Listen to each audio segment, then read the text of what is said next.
वहीं आप सभी को बता दूं कि बारां जिले से एक ऐसा मामला सामने आया है जिसमें पीड़ित की जमीन को जबरदस्ती हड़पा जा रहा है, जबकि उसकी शिकायत कई बार करी जा चुकी है।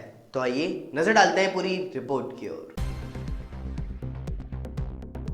हिंदू जागरण मंच के राष्ट्रीय अध्यक्ष महेश खुराना ने प्रेस वार्ता में बताया कि अपने हक की जमीन को संभाल कर रखना भी अब गरीब लोगों के लिए मुश्किल हो रहा है।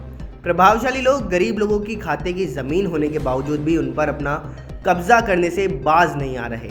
ऐसे कई मामले हमने देखने को मिले हैं और ऐसा ही एक मामला मानपुर तहसील अंता का है।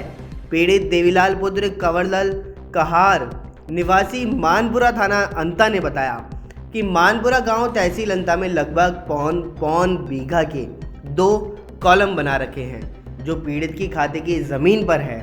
पड़ोस में रहने वाले रवि पुत्र किशनलाल कहार व रामनिवास पुत्र देवलाल कहार की पीड़ित देवीलाल की जमीन पर बुरी नजर है और यह प्रभावशाली लोग इस जमीन पर कब्जा करने के नियत से कभी जान से मारने की धमकी देते हैं तो कभी कब्जे की जमीन पर लगी मोटर को तोड़ने की धमकी देते हैं।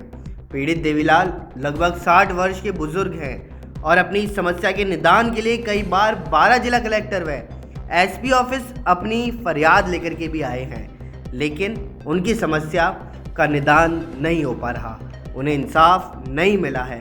यहाँ तक कि पीड़ित ने आईजी कोटा को भी पत्र प्रेषित किया और इस जमीन पर पीड़ित देवीलाल ने एसडीओ अंता से स्टे आदेश भी प्राप्त कर रखा है। इसके बावजूद भी आरोपियों द्वारा इस जमीन पर मकान का निर्माण कार्य करवाया जा रहा है और आरोपी एसडीओ के आदेश की भी परवाह नहीं कर रहे। आरोपियों द्वारा पीड़ित को नाजायज परेशान किया जा रहा है और पीड़ित व परिजनों के साथ गाली गलौज व जान से मारने की धमकी भी मिल रही है।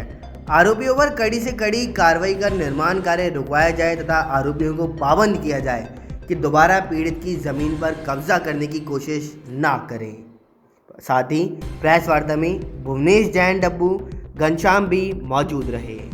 जो आपने आज प्रेस वार्ता करी, क्या मामला है उसमें?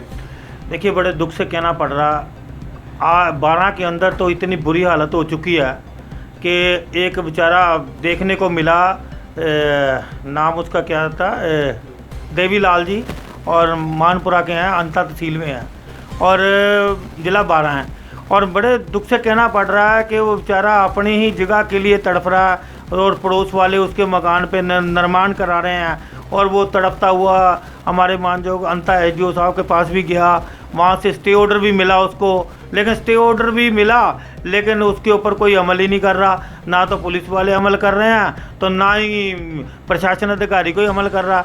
यहाँ तक वो तहसीलदार से लेके मानजोग एसपी साहब को, आईजी साहब को, यहाँ तक कलेक्टर साहब को, सबको स्टे ऑर्डर की कापी दिखा चुका, लेकिन जो पड़ोसी हैं वो वहाँ पे निर्माण किए जा रहे हैं और उसको अगर वो पुलिस में दोबारा अगर जाता है तो पुलिस वाले कहते हैं कि तुम्हारे को 6 महीने के लिए अंदर डाल देंगे। मतलब उनके खाते की ज़मीन है और उनके खुद की ज़मीन है और खसरा नंबर 253 है, खसरा नंबर 257 है और जो खाते की ज़मीन पे ही उसको स्टे ऑर्डर मिला।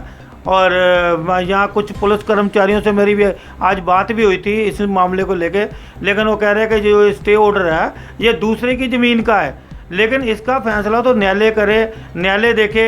अगर आपको लग रहा पटवारी करे तो आप खुद निर्णय लेने वाले भी कौन हो? आपकी जो बनती कार्रवाई करें, 151 में कार्रवाई करें, उन्हें बंद करें दोनों पार्टियों को, और जब तक स्टे ऑर्डर है उस कार्य को रोका जाए। मैं यही कहना चाहता हूँ। और हिंदू जागरण मंच से राष्ट्रीय अध्यक्ष महेश खुराना आज बड़े ही दुख से ये कह रहा हूँ कि बारां हालत की बहुत ज़्यादा हालत ख़राब है। और जब वो कहते हैं सैया हो कतवाल तो डर किस बात का, तो ऐसे ही कई बारां के अंदर पहले भी हो चुके हैं मौके।